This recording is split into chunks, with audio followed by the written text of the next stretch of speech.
Boa noite, amigos. Vamos iniciar o nosso debate em manchete de hoje com a participação do senador Jarbas Gonçalves Passarinho, do PDS do Pará.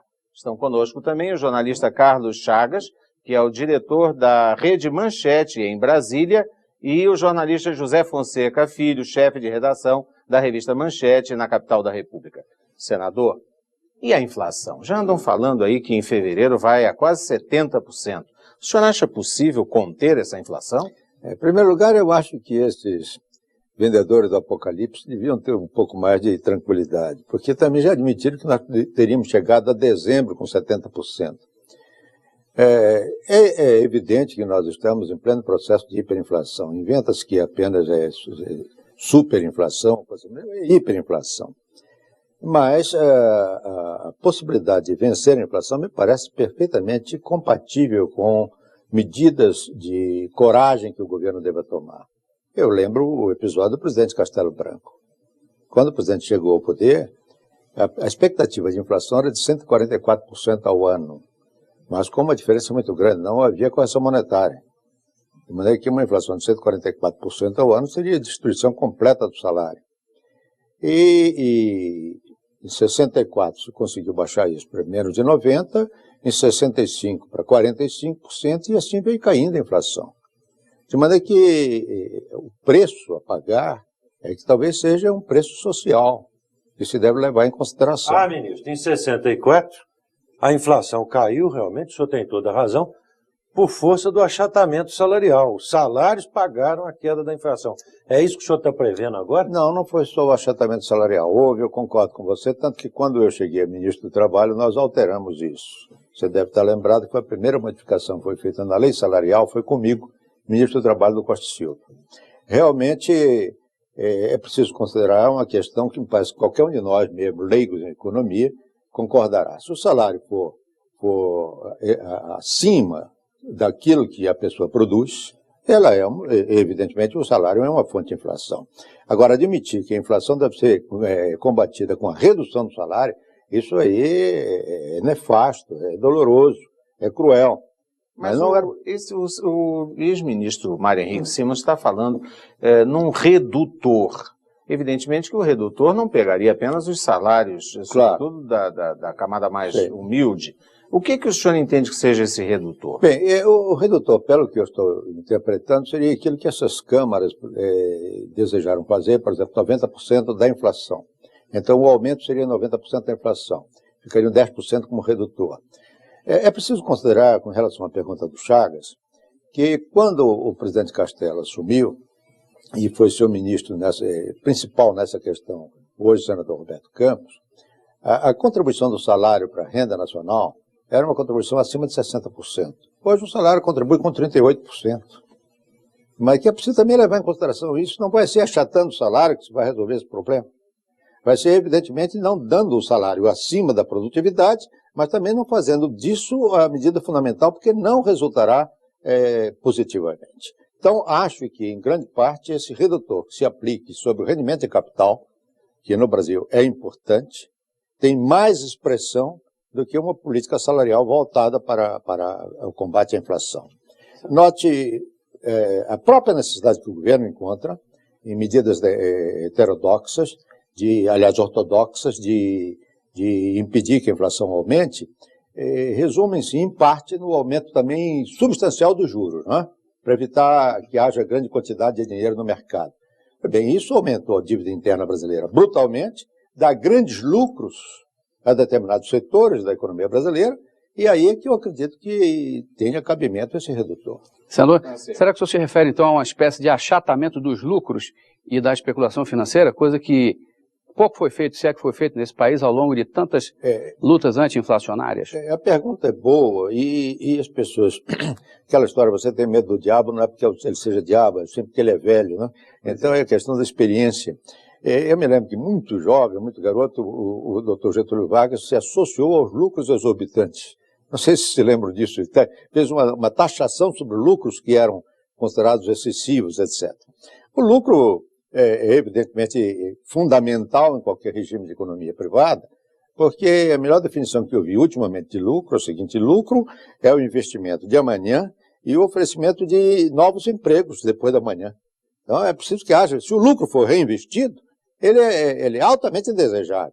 Agora, se o lucro, ao contrário, for mantido num jogo de capitalização apenas, de especulação financeira, ele não é favorável a ninguém, a não ser a pessoa que está até se enganando com o aumento nominal daqueles valores. Então, acho que aí sim caberia, principalmente, mais do que o problema do lucro em si, a sua colocação foi lucro e especulação financeira. Especulação. Então, é o problema da especulação.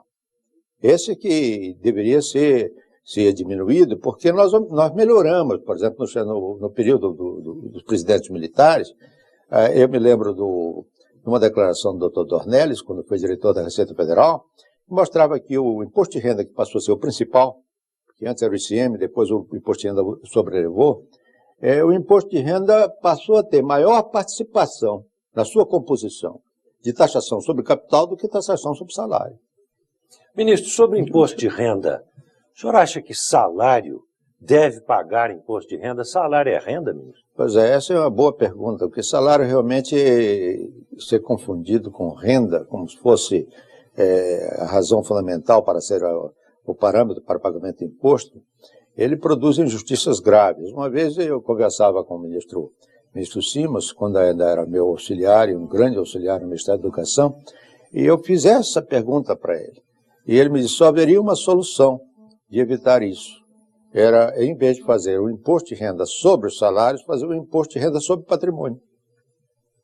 Aí, sim, quem tiver o grande patrimônio, porque veja que a diferença que se dava. Eu me lembro de um Tiepo, parece que era o nome desse, que a revista mostrou, quando ele foi apanhado numa sonegação. Muito bem, quando saiu a declaração de imposto de renda dele, sujeito multimilionário, eu pagava mais imposto de renda do que ele do meu salário. Porque eram aquelas participações que eram isentas das contribuições. Isso deveria ser reanalisado no meu entender, e mais ainda em relação aos aposentados. Por exemplo, os aposentados, os idosos, que a Constituição previu, mas até agora não se fez a legislação. Se ele tivesse uma fonte de salário, só o que ele pudesse ter como renda, vamos admitir, orçamento domiciliar, apenas salário, ele seria isento disso. Essa isenção talvez não fosse uma coisa tão séria que prejudicasse enormemente a arrecadação. E podia ser compensado com um imposto sobre patrimônio. Isso que prejudica a arrecadação é o beiço, né? Para usar a palavra mais popular.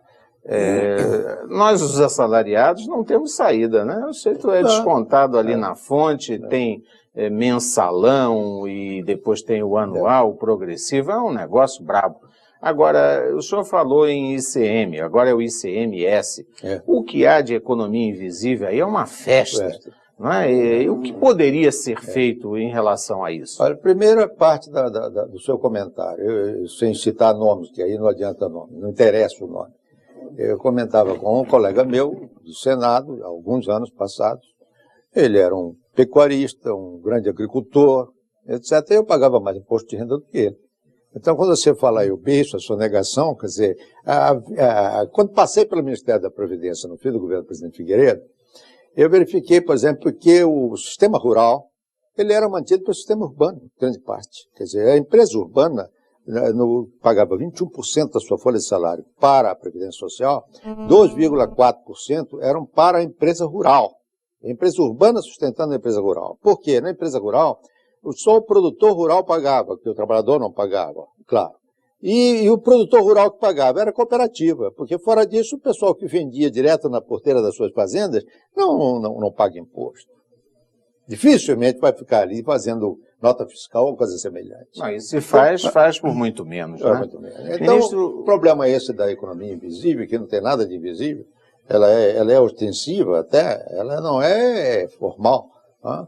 Isso mostra, em grande parte, também o resultado do processo inflacionário. O processo inflacionário, levando até certo ponto, como uma consequência, uma taxa de desemprego, ela provoca essa atividade adicional que ocupa as cidades.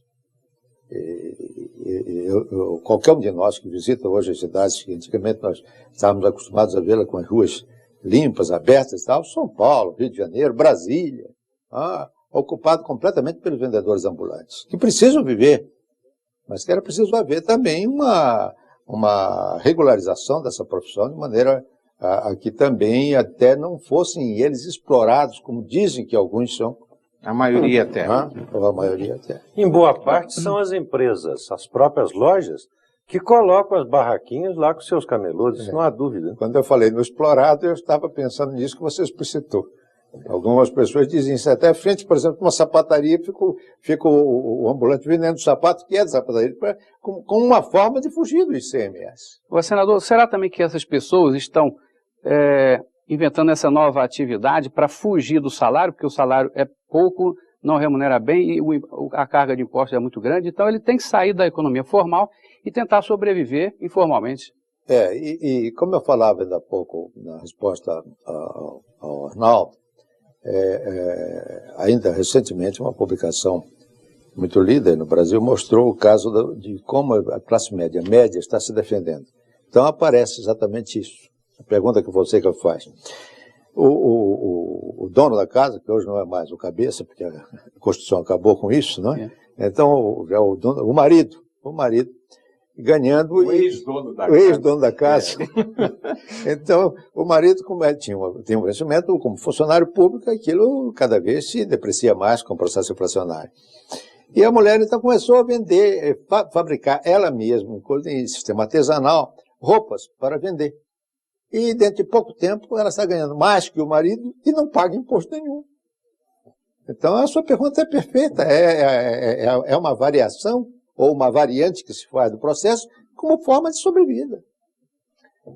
Senadora, dizem que este ano vai ser o ano internacional da alfabetização. Dizem. O senhor falou ainda há pouco no Mário Henrique Simonsen que o ajudou no Ministério da Educação e foi exatamente o primeiro presidente do Mobral, eu me lembro bem disso. E o Mobral, inclusive, na saída, veio com muita esperança, 5 milhões de alfabetizados e tudo mais. O senhor, como ex-ministro da Educação, o senhor já se disse ex-ministro do Trabalho, já se disse ex-ministro da Previdência. Agora, eu lembro que o senhor também é ex-ministro da Educação. O senhor acha que nós temos jeito com relação a esse problema de alfabetização ou vai ficar sempre isso na saudade? Não, eu tenho primeiro um bom currículo de ex, não é? Então eu já posso até mandar fazer um cartãozinho, ex-presidente do Congresso Nacional, ex-senador durante 4 anos, também. Mas o problema que você toca, mestre Nisquier, é um dos que mais me dói. É uma das lembranças mais dolorosas que eu tenho da minha vida administrativa no país. Porque o Mobral, você viu como é que ele surgiu, foi um encantamento nacional. A resposta do brasileiro é um doador. A resposta foi admirável. Bom, e infelizmente houve pessoas que depois continuaram a obra do Mário Simons, que era o nosso presidente sem vencimentos, ele não tinha vencimentos, foi quem nos proporcionou a legislação que permitiu carregar recursos para o Mobral, até hoje, independente do orçamento, até hoje. Mas aí apareceram pessoas com fumaça, Mobral visando a universidade, Mobral não sei o quê, Mobral Teca, Mobral Cultural, e abandonaram o fundamental, que eu cansei de falar quando ministro, advertido pelo Mário Gibson Barbosa. O embaixador Barbosa Gibson me disse lá, olha, presta atenção no caso de Costa Rica. Costa Rica alfabetizou 100% e perdeu 100% por causa da regressão. Se a pessoa aprende a escrever e aprende a ler, e não escreve continuamente, não continua escrevendo, ela regride automaticamente. E quando chega no momento do recenseamento, se ela não escreve e lê, ela volta a ser analfabeta. Então, o processo da regressão, nós tentamos impedir que isso acontecesse, fazendo um acoplamento, você se lembra daquela ocasião no Ministério, um acoplamento entre a alfabetização como meio e não como fim, e este meio era para facilitar o trabalhador a passar de ajudante de pedreiro a pedreiro, ajudante de estucador a estucador, ele passava a ser trabalhado por um mestre do Senai, com aquilo ele tinha um determinado número de horas de estudo, fazia um curso de 40 horas, 50 horas, e continuava escrevendo. Então ele não regredia. Era um processo de semi-qualificação profissional. Chamava-se assim. Exato, e abandonaram esta questão, e o resultado é que 10 anos depois, que nós devíamos estar há 10% no máximo de população adulta brasileira analfabeta, nós ficamos quase com o mesmo resultado tradicional, como se o Mobral não tivesse existido. Mas o senhor tem esperanças em relação ao futuro? Eu tenho esperança e acho que se alguém retomar o processo do Mobral, que você se lembra que foi apontado pela Unesco como um exemplo para 18 países do mundo no nosso período. Nós fomos visitados por 18 emissários de países do mundo que têm o mesmo problema, como um sistema adequado para resolver. É pegar a partir daí, verificar o erro praticado e retomar, porque não como disse até meu amigo Mário Covas, olha, você está fazendo uma proposta perigosa, você diz que no seu período você acaba com o analfabetismo no Brasil. No período de 5 anos, se você se der por feliz de reduzir essa taxa para 10% ou 5% da população adulta, quer dizer, 15 anos para mais, que é o dado da Unesco, será um resultado espetacular. Agora, não falem em eliminar de uma vez no período governamental, porque não dá. Senador, o senhor tem falado muito, eu sou seu admirador e tenho lido. Mas isso é recíproco, você não me faz favor. Mas o que eu digo, o senhor não toma nota, e o que o senhor fala, eu anoto.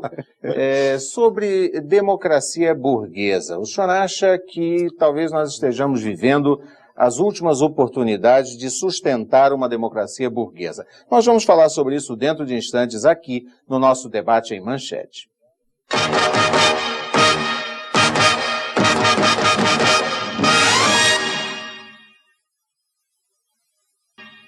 Estamos de volta com o nosso debate em manchete, diretamente de Brasília, um programa do Departamento de Jornalismo da Rede Manchete Televisão.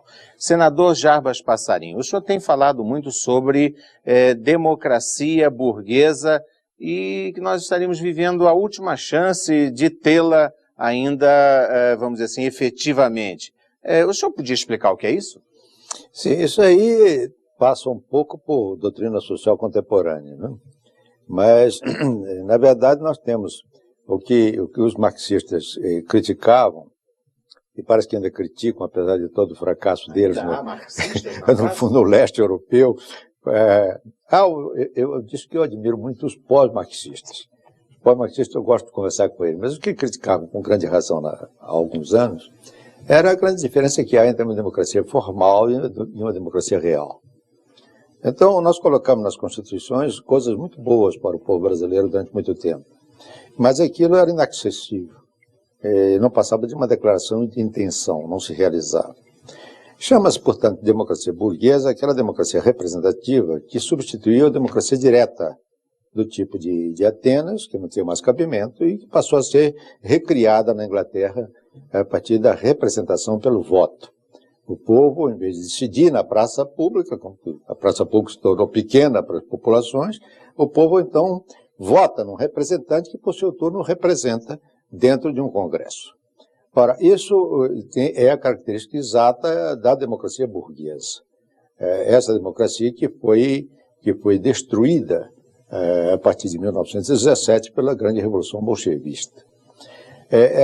A outra que surgiu, chamada democracia, mas era apenas o chamado centralismo democrático do Partido Comunista, uma vez decidida a questão, as votações eram com 99% de apoio.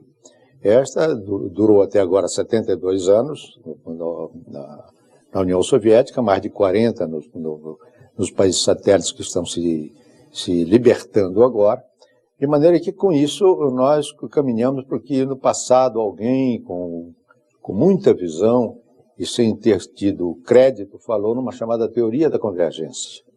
Quer dizer, nós teríamos que convergir, cedendo a direita para a esquerda para a direita durante algum tempo, e aproveitando o que há de bom na democracia chamada burguesa, que é, acima de tudo, a garantia das liberdades, não apenas formais, mas reais, as liberdades fundamentais, e somando junto a ela as liberdades sociais e econômicas, que, de algum modo, revoluções comunistas conseguiram com o prejuízo completo, entretanto, da liberdade pessoal.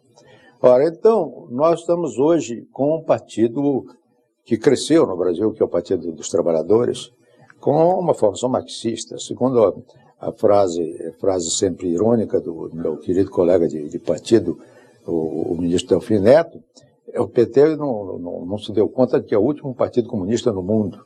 Então, mas o PT cresceu, e cresceu nessa base do assembleísmo, cresceu querendo construir dentro da própria Constituição brasileira, onde ele foi importante na Constituinte, apesar de uma pequena bancada, constituir, repito, os conselhos. Veja que o SUDES hoje é uma prova disso. Então são os conselhos, digamos, os comitês. Os comitês o que é que são? São exatamente a União das Repúblicas Soviéticas, não é? O soviético é o comitê. Bem, então, hoje há um crescimento no Brasil dessa necessidade chamada democracia participativa, digamos, ser popular, essa pressão popular que o PT e os partidos comunistas, de modo geral, defendem. Com a divisão brasileira que nós tivemos nítida na última eleição, onde 4 milhões de votos foram a diferença entre 31 e 35 milhões de votos. Uma pequena diferença. Relativamente, sim. Nós estamos com duas opções. A opção da democracia burguesa, que está caracterizada com a vitória do Dr. Fernando Collor, e a ameaça de uma modificação fundamental, substancial, se fosse o PT, por exemplo, como o carro-chefe das esquerdas, o vencedor das eleições. Senador, por falar em ameaça, estamos num período de convergência, etc., como o senhor falou muito bem. Mas, o que o senhor acha da invasão do Panamá por tropa armada americana para mudar o governo do Panamá, do bloqueio marítimo da Colômbia? Eles viraram os gendarmes do mundo, aproveitando-se até da fraqueza do marxismo. Será que daqui uns dias, lá no seu estado do Acre, ou no seu estado do Pará, não está pulando paraquedista americano a pretexto de defender o pulmão do mundo? O que o senhor acha disso tudo? Bom, esse seria o maior equívoco do mundo, porque a Amazônia não é pulmão de coisa nenhuma, é pulmão dos próprios amazônicos, né? Aprovado, nós fizemos a Comissão Parlamentar de Inquérito sobre a Amazônia, de que a floresta madura, latifoliada, madura, como é a floresta amazônica, o que ela produz de oxigênio durante o dia, ela consome à noite. É um ciclo neutro. Ele se neutraliza ao longo de 24 horas. Mas ninguém tira hoje da cabeça do americano, do europeu, de que se ele está respirando mal lá é porque estão queimando a Amazônia. Quando ele devia procurar um fisiologista, um pneumologista para verificar se ele não está com um problema de respiração. Por ver as poluições que eles estão fazendo. Principalmente, deles são principais, porque a queimada brasileira, eu não estou defendendo, evidentemente, que se queime a Amazônia, não? Mas as queimadas brasileiras, não só na Amazônia, mas em todo o Brasil, elas contribuem com 336 milhões de toneladas de CO2 para a atmosfera por ano. É uma quantidade grande. Muito bem. Mas quando nós vemos o que os países industrializados contribuem, com que eles contribuem, na queima dos combustíveis fósseis, são 5 bilhões de toneladas por ano que eles jogam lá. Então, em primeiro lugar, para vir defender o pulmão do mundo, seria uma estupidez. Mas vamos ao fundamental. Aos paraquedistas, vamos aos marines. Fundamental, à intervenção. A intervenção. Você colocou bem a questão, quer dizer, os Estados Unidos, depois da vitória da Segunda Guerra Mundial, eles se transformaram numa espécie do gendarme do mundo, como você disse. Então, houve até uma frase de um grande presidente deles que disse que a fronteira dos Estados Unidos começava no Rio Elba. Não mais agora no território americano. Bom, pagaram caro, né? Pagaram muito caro, porque pagaram com vidas humanas muito na Coreia, pagaram com vidas humanas no Vietnã. A juventude americana foi violentamente atingida por isso. Apareceu o escapismo, apareceu o problema da droga. Tudo isso o americano pagou muito caro. Eu não creio que eles desejem... Está pagando. Que desejem renovar isso em quantidade grande. No caso do Panamá, eu também de plano, eu digo, eu não concordo de modo nenhum com a invasão, mas no caso do Panamá, o que nós tínhamos era um presidente panamenho que não merecia respeito em hipótese alguma sobre qualquer aspecto. Ih, ministro, mas se a moda pega, presidente que não merece respeito, ser deposto por tropa americana... mas aí que você não me deixou completar o raciocínio. O fato dele não merecer o respeito não justificaria. Não justificaria exatamente um país que se apresenta como um dos modelos de democracia burguesa no mundo fazer a intervenção. Justificaria o povo panamenho derrubá-lo através das eleições. Bom, a explicação que os americanos dão é que o povo derrubou através das eleições, mas o outro, como ditador, resolveu anular o resultado das eleições. Aí faz imediatamente uma ligação com o Pinochet, com o general Pinochet no Chile, mas e o general Pinochet também estava lá, no entanto, não houve desembarque de marines, nem de paraquedistas, etc. De modo que se torna insustentável o princípio da intervenção. Eu acho insustentável, mesmo que seja para problema de narcotráfico que impressiona a humanidade, seja o que for, a autodeterminação dos povos foi rasgada. A partir do momento em que os Estados Unidos tomaram esta posição, eles ficam dentro da ONU, e no nosso caso particular, dentro da OEA, extremamente vulneráveis. Depois, né, senador, entra. E agora para sair? Veja a dificuldade para sair. Eu me lembro do presidente Castelo Branco dizendo isso, né, quando insistiu numa ditadura clássica no Brasil, com fechamento de congresso e tudo, ele dizia: eu sei muito bem como é fácil entrar na ditadura. Sair da ditadura que é difícil. Veja o que aconteceu conosco. Agora lá, eles entraram no Vietnã, olha, saíram. Nisso nós temos que reconhecer que a União Soviética deu um show diplomático e militar. Não se fala mais em Cabul.